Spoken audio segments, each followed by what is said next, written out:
ये बात साल 1962 की है। रतन टाटा जी अमेरिका में पढ़ाई करने के लिए गए थे और इसी बीच में एक अंग्रेज लड़की से उन्हें प्यार हो जाता है।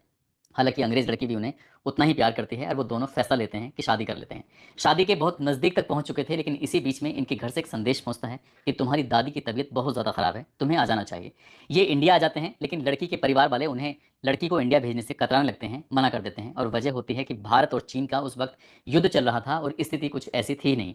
ये अपनी दादी के साथ अपने काम में बिजी हो जाते हैं और इसी बीच में एक खबर आती है कि उस लड़की के माता पिता ने उसकी शादी किसी और लड़के से कर दी है। जैसे ये बात रतन टाटा जी को पता चलती है तो इन्हें इस बात का दुख हुआ, लेकिन इन्होंने जब भी अपनी ज़िंदगी में कोई फैसले लिए वो हमेशा अपने फैसले पर अडिग रहते हैं। ऐसा बताया जाता है, ऐसा दावा किया जाता है कि रतन टाटा ने फिर शादी ना करने का फैसला ले लिया था। उन्होंने कहा कि आप कभी शायद शादी नहीं करेंगे। हालांकि एक दो नाम और उनकी ज़िंदगी में जुड़ते हैं, लेकिन जब उन्होंने शादी की ही नहीं तो फिर किसी का नाम जोड़ने से क्या फ़ायदा। वक्त आगे बढ़ता है और 9 अक्टूबर 2024 की रात को मुंबई के एक हॉस्पिटल के अंदर से एक खबर पूरे दुनिया में फैल जाती है कि रतन टाटा अब इस दुनिया में नहीं रहे। और जैसे ये बात पता चलती है तो लोगों की आंखों में आंसू आने लगते हैं। जो लोग रतन टाटा जी को डायरेक्ट जानते थे वो तो ज़्यादा ही दुख महसूस कर रहे थे, लेकिन जो नहीं जानते थे उन्हें भी कोई कम दुख नहीं था। आज की इस कहानी के माध्यम से ये जानने की कोशिश करते हैं कि एक व्यक्ति के चले जाने से ऐसे हर लाखों करोड़ों लोग आखिरकार क्यों दुख मना रहे हैं। ऐसा क्या था उस आदमी में जो लोग उसे इतना प्यार करते हैं, उसे इतना चाहते हैं। आदाब, नमस्कार, सत श्री अकाल। मैं उस्मान सैफी। आज की जो सच्ची घटना मैं सुनाने जा रहा हूँ, इस सच्ची कहानी को सुनाने से पहले मैं बात करना चाहूँगा कि नमक, मसाले, पानी, चाय, कॉफ़ी, घड़ी, ज्वेलरी, ट्रक या बस, कार हो या हवाई जहाज़ का सफ़र हो, ऐसी लगभग 100 से ज़्यादा बड़ी कंपनियाँ हैं जहाँ हर व्यक्ति का किसी न किसी रूप में पाला ज़रूर पड़ा हुआ है। ये है कंपनी टाटा की।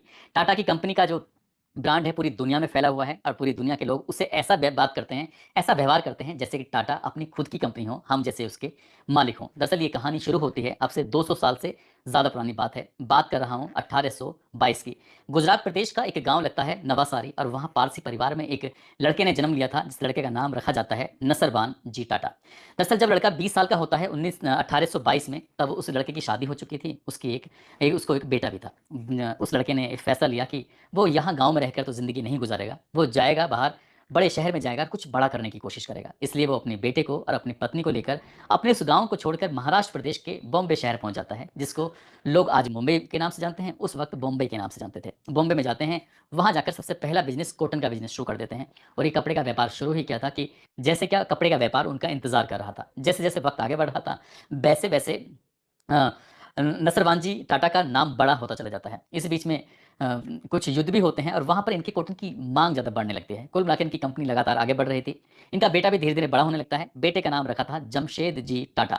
जमशेद जी टाटा जब अभी 20 साल के थे तब उन्हें ज़िम्मेदारी दी जाती है कि तुम भी बाहर जाओ, दुनिया देख कर आओ, दुनिया सीख कर आओ, कुछ करना है, कुछ बड़ा करना है। तो जैसा जोश उनके पिता नसरवान जी टाटा में था, उससे कहीं ज़्यादा जोश उनके बेटे जमशेद जी टाटा में था। वो पहले अपना सफ़र हांगकांग का करते हैं। हांगकांग के बाद लंदन जाते हैं, लंदन के बाद इंडिया के अलग-अलग हिस्सों में जाते हैं।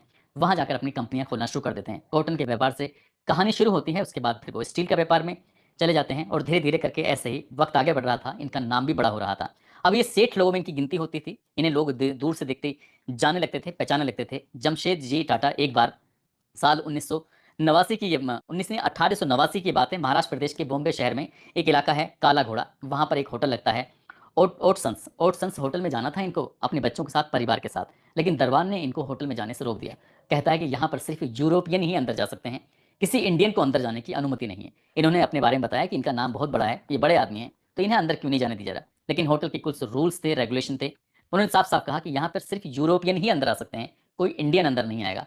और इस दिन इन्होंने यानी कि जमशेद जी टाटा ने कसम खाई थी कि वो एक ऐसा होटल बनाएँगे जिस होटल की गूंज न केवल इंडिया में होगी, बल्कि पूरी दुनिया में इसकी गूंज होगी। साथ ही उस होटल की सबसे खास बात ये होगी कि उसमें किसी पर कोई बाउंडेशन नहीं होगी। इसमें जो उस होटल का खर्च उठा सकता है, पूरी दुनिया का कोई भी व्यक्ति उसके अंदर आ सकता है। और जब ये बात उनके प्रण लिए हुए की बात लोगों को पता चलती है तो कुछ लोगों ने तो मज़ाक भी बनाई थी कि आखिरकार ये ऐसा कैसा कितना बड़ा होटल बनाना चाहते हैं। इनका स्टील का कारोबार है, इनका कॉटन का कारोबार है, और ये होटल के कारोबार में क्यों हाथ आज़मा रहे हैं।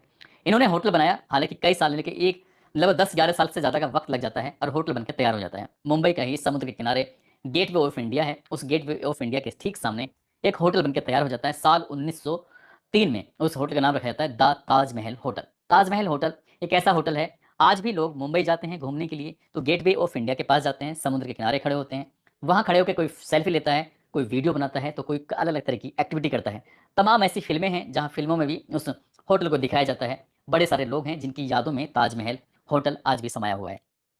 वक़्त आगे बढ़ने लगता है और जमशेद जी टाटा का नाम भी लगातार बड़ा हो रहा था। उन्होंने अपने पिता की जिम्मेदारियां खुद उठाई। उसके बाद अपनी जिम्मेदारियों को उन्होंने रतन जी टाटा जो उनके बेटे होते हैं उनको दी। रतन जी टाटा ने अपनी जो जिम्मेदारियां होती हैं वो अपने बेटे नवल टाटा जी को देनी शुरू कर दी। 10 साल तक उनकी पत्नी से रिश्ते ठीक चलते हैं, लेकिन इसी बीच में उनकी पत्नी से विवाद हो जाता है और वो अपनी पत्नी से अलग हो जाते हैं। पत्नी से जब अलग हुए थे तब उनको 2 बेटे थे। एक बेटे का नाम रतन टाटा होता है, दूसरे के बेटे का नाम रखते हैं जिमी टाटा। लेकिन जब दूसरी शादी करते हैं तो एक और बेटा पैदा होता है, उसका नाम नोएल टाटा रखा जाता है। लेकिन आज की कहानी जो है वो रतन टाटा जी की है, जिनको रतन नवल टाटा के नाम से भी जानते हैं, पहचानते हैं। दरअसल उनकी शुरुआती जो शिक्षा होती है वो मुंबई के स्कूलों में होती है। उसके बाद मुंबई के ही अलग अलग स्कूल जैसे कैथेड्रल और जॉन कॉनन स्कूल से भी इनकी पढ़ाई होती है। जब साल 1955 आता है तब वो उनके परिवार की सहमति के बाद, क्योंकि जब इनके माता पिता अलग हो जाते हैं तो इनकी जिम्मेदारी इनकी दादी ने संभाली थी। दादी यानी कि जमशेद जी टाटा जी की जो विधवा होती हैं, इनकी पत्नी होती हैं, उन्होंने रतन नवल टाटा की जिम्मेदारी संभाली थी। साल 1955 में ये विदेश चले जाते हैं, हार्वर्ड चले जाते हैं पढ़ने के लिए। पढ़ाई के दौरान इन्हें एक अंग्रेज लड़की से मोहब्बत हो जाती है, प्यार हो जाता है, और उस लड़की से ये शादी भी करना चाहते थे। वो लड़की भी इनसे शादी करना चाहती थी। लेकिन इसी बीच में इनकी जो दादी की तबीयत खराब हो जाती है, 1962 की वो साल था। दादी की तरफ से खबर पहुंचती है कि तुम्हारी दादी बहुत बीमार है, तुम्हें आना चाहिए।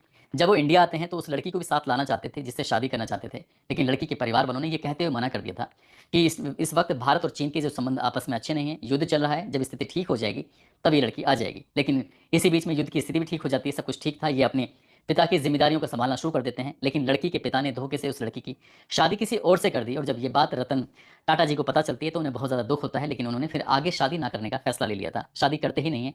हालांकि एक नाम और जुड़ता है जो सुर्खियों में रहता है, कभी भी सोशल मीडिया पर या अखबारों या किसी इंटरव्यू के माध्यम से ये जानने को समझने को मिल सकता है कि बॉलीवुड की एक एक्ट्रेस रही हैं जिनका नाम है जिमी गरेवाल। जिमी गरेवाल एक अच्छा बड़ा नाम था। उनकी एक फिल्म आई थी कर्ज, जो ऋषि कपूर के साथ थी। एक फिल्म आई थी मेरा नाम जोकर, जो राज कपूर के साथ यानी कि ऋषि कपूर के पिता के साथ आई थी। 3 देवियां, साथी, सिद्धार्थ, इस तरह की कई फिल्में आई थी।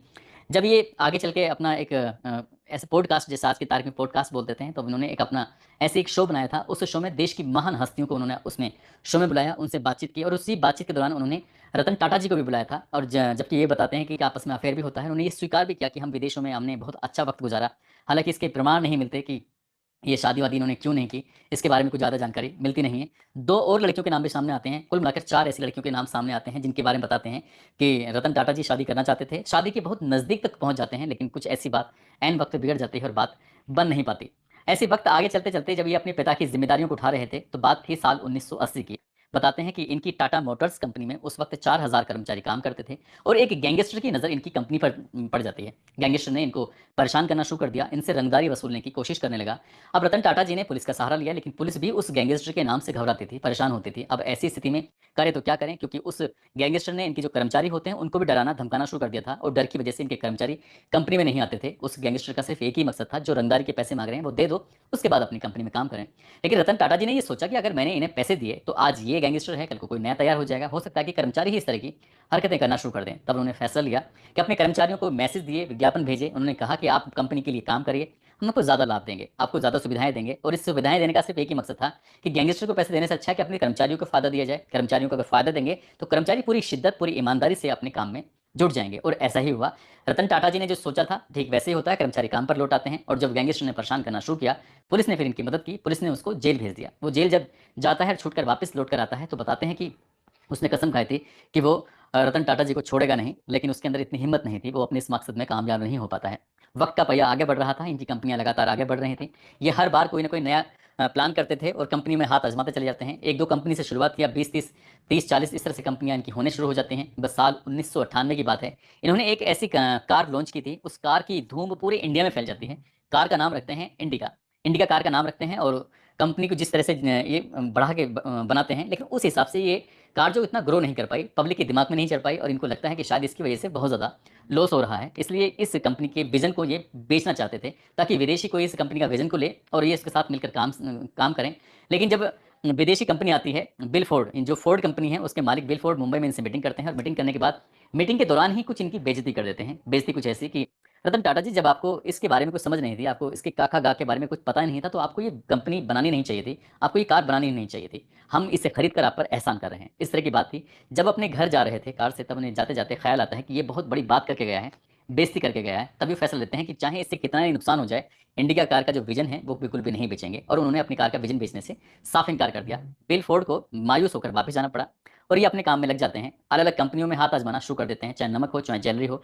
तनिष्क ब्रांड इन्हीं का है, और ताजमहल होटल हो या फिर ताजमहल की चाय हो, इस तरह के बहुत सारे ब्रांड हैं जो 100 से ज़्यादा कंपनियां इनकी बन चुकी थी। वक्त का पहिया आगे बढ़ा था, और वक्त का पहिया जैसे आगे बढ़ता है, साल 2008 में फोर्ड कंपनी का दिवालिया निकल जाता है, और जब फोर्ड कंपनी का दिवालिया निकल जाता है तो वो अपनी कंपनी को नीलाम कर रहे थे। इसी बीच में पता चलता है कि रतन टाटा जी उसमें हिस्सेदारी लेते हैं और जाते हैं, और जाने के बाद अपने इस कंपनी को टेक ओवर कर लेते हैं, अपने अंडर में ले लेते हैं। जब टेक ओवर कर रहे थे तब उन्होंने, बिल फोर्ड ने कहा था कि टाटा जी आपने इस कंपनी को लेकर हम पर बहुत बड़ा एहसान किया है, हम आपका एहसान ज़िंदगी भर नहीं भूलेंगे।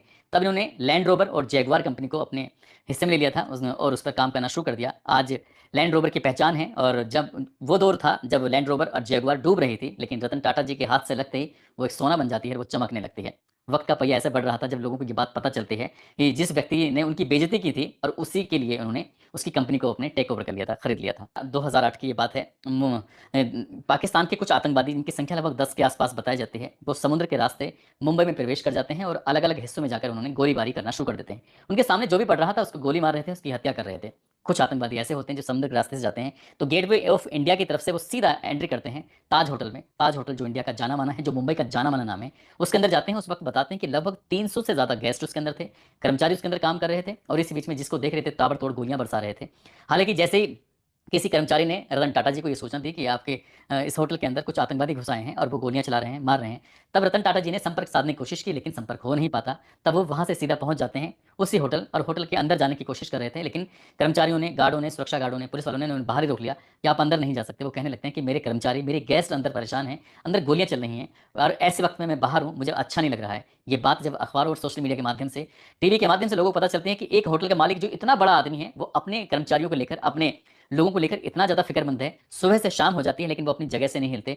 तब उन्होंने अपनी आंखों से देखा कि जो कुछ रेहड़ी वाले थे उनको भी बहुत बड़ा नुकसान हो जाता है, आम लोग थे उनको भी नुकसान हो जाता है, कई पुलिस वाले हैं वो मारे जाते हैं, जो इनके गेस्ट थे होटल के अंदर वो भी मारे जाते हैं, इनके कर्मचारी मारे जाते हैं। एक कर्मचारी तो ऐसा था जिनके बेटा और जिनकी पत्नी भी मारी जाती है, लेकिन उसने अपनी फिक्र किए बिना ही अपने कर्मचारियों की, जो कर्मचारी होते हैं साथ ही अपने जो गेस्ट होते हैं उनकी सुरक्षा में लग जाते हैं, उनकी मदद करने में लग जाते हैं, लेकिन वो होटल से भागे नहीं।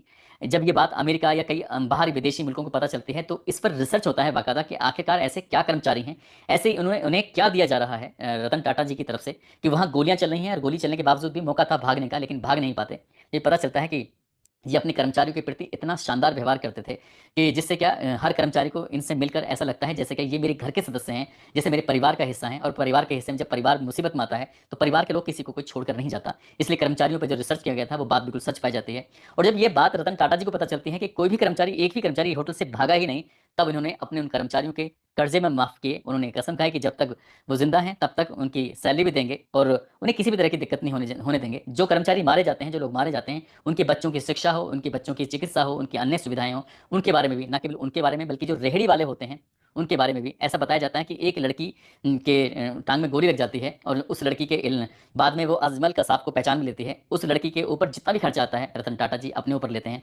आसपास में जितने भी लोग होते हैं 20 दिन में ही उनकी सुविधाओं को पूरा करने की कोशिश करते हैं, जबकि ये भी बताया जाता है कि सरकार की तरफ से उन परिवारों को लगभग 10-12 साल लग जाते हैं मदद पहुंचने में, लेकिन रतन टाटा जी ने महज 20 दिन में ही सब लोगों की मदद कर दी थी, और भविष्य में भी मदद करने का भरोसा दिलाया था। शायद यही वजह थी जो कर्मचारी जा सकते थे, लेकिन अपनी जान की परवाह किए बगैर वो जाते ही नहीं है। एक बार ये बताया जाता है कि मुंबई से नासिक ये अपनी टीम के साथ जा रहे थे, कार से जा रहे हैं तो रास्ते में टायर पंचर हो जाता है। जब टायर पंचर हो जाता है तो एक पंचर की दुकान की तलाश करते हैं, हालाँकि पंचर की दुकान मिल जाती है, लेकिन उस दुकान से कुछ दूरी पर एक चाय की दुकान होती है, तो ये लोग वहाँ पर चाय पीने जुट जाते हैं। इसी बीच में कुछ लोगों को लगता है कि शायद रतन टाटा जी टॉयलेट करने के लिए इधर-उधर गए हैं, लेकिन जब काफ़ी देर तक वे लौट कर नहीं आते हैं, तब कर्मचारियों को थोड़ी परेशानी होने लगती है और वो तलाश करने लगते हैं। जब वो गाड़ी के पास जाकर देखते हैं तो जो टायर पंचर बना रहा था, वो मज़दूर, वो व्यक्ति, उसके पास बैठकर ही रतन टाटा जी वो भी काम में जुट जाते हैं। उनसे पूछा जाता है कि साहब आप क्यों कर रहे हैं? वो कहते हैं कि अगर हम दोनों मिलकर काम करेंगे तो जल्दी काम करेंगे। ये बात जब बाकी कर्मचारियों को पता चलती है तो उन्हें बड़ा आश्चर्य हुआ था कि इतना बड़ा आदमी होने के बावजूद भी वो कितनी सादगी के साथ रहते हैं। ऐसे ही इनका एक और किस्सा है। अक्टूबर 2016 का, उन्हें ग्वालियर बुलाया जाता है कि स्कूल में गेस्ट लेक्चर के लिए।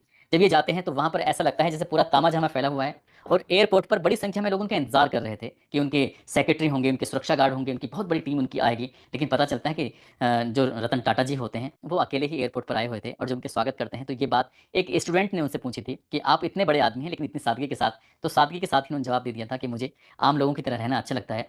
वो इतना पैसा कमाते थे, ऐसा बताया जाता है, ऐसा दावा किया जाता है कि कई राज्य, लगभग 4-5 राज्य मिलाकर इतना टैक्स भी नहीं वसूल पाते जितना कि ये टैक्स देश की अर्थव्यवस्था को मजबूत करने के लिए दे दिया करते थे। ऐसा बताते हैं कि जिस जगह से इन्होंने ग्रेजुएशन की पढ़ाई की थी, जिस ये उस विश्वविद्यालय में जाते हैं, उस विश्वविद्यालय में आज की तारीख की अगर हम बात करें तो लगभग 415 करोड़ रुपए का ये दान कर देते हैं। ऐसा बताया जाता है कि उस विश्वविद्यालय के इतिहास में कभी किसी ने इतना दान नहीं किया था। उन्होंने कहा था कि हमारे यहाँ के स्टूडेंट अगर आते हैं तो इस पैसे से उनकी स्कॉलरशिप में भी मदद कर देना। यही नहीं, जब कोरोना काल आता है तो उस वक्त इन्होंने लगभग 1,500 करोड़ रुपए की देश को मदद की थी। और यही नहीं, चाहे वो किसी के खाने की बात हो, चाहे किसी के पहनने की बात हो, चाहे बहुत सारी संस्था हो, चाहे किसी की एजुकेशन की बात हो, चाहे किसी की चिकित्सा की बात हो, लगभग अपनी कमाई का 66% 66% रतन टाटा जी दान कर दिया करते थे और खुद वो ऐसे रहते थे जैसे कि एक साधारण सा व्यक्ति हो। 9 अक्टूबर 2000 को जब उनकी मौत की खबर पूरे अखबारों से, सोशल मीडिया से ये फैलती है तो लोगों को उनके मरने का बहुत ज़्यादा अफसोस होता है। न जाने कितने लोगों ने उनके जाने के बाद आंसू भी निकाले और भावुक हो जाते हैं, उनको नम आँखों से विदाई देते हैं। और जैसे ही मुंबई में इनके बारे में पता चलता है कि मुंबई की फला जगह है, तो वहाँ भी बड़ी संख्या में लोग इनके अंतिम दर्शन करने के लिए पहुँच जाते हैं। यूँ ही नहीं कोई रतन टाटा बन जाता। 21 वर्षों में उन्होंने अपनी कंपनी को 40 से 50 गुना तक ज़्यादा आगे बढ़ा दिया था और इसीलिए इन्हें लोग इतने अदब और एहतराम से इनका नाम लेते हैं। दोस्तों, इन छोटे-छोटे घटनाक्रम को सुनाने का उद्देश्य किसी को परेशान करना नहीं है, किसी का दिल दुखाना नहीं है, बल्कि आपको जागरूक करना है, आपको सचेत करना है। आपको बताना है कि ऐसे महान व्यक्तित्व से हमें बहुत कुछ सीखने को मिलता है।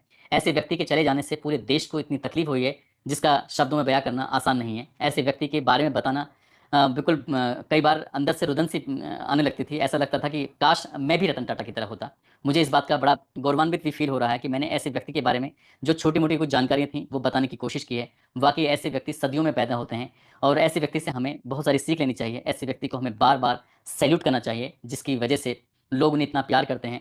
चाहे वो किसी भी जाति, किसी का भी धर्म का, किसी भी राजनीतिक पार्टी का, किसी भी वर्ग से बिलॉन्ग क्यों ना करता हो, हर व्यक्ति ने उनके जाने का अफ़सोस मनाया है। वाक़ई अफ़सोस वाली बात भी है और ऐसे व्यक्ति हमेशा हमारे दिलों में रहने चाहिए।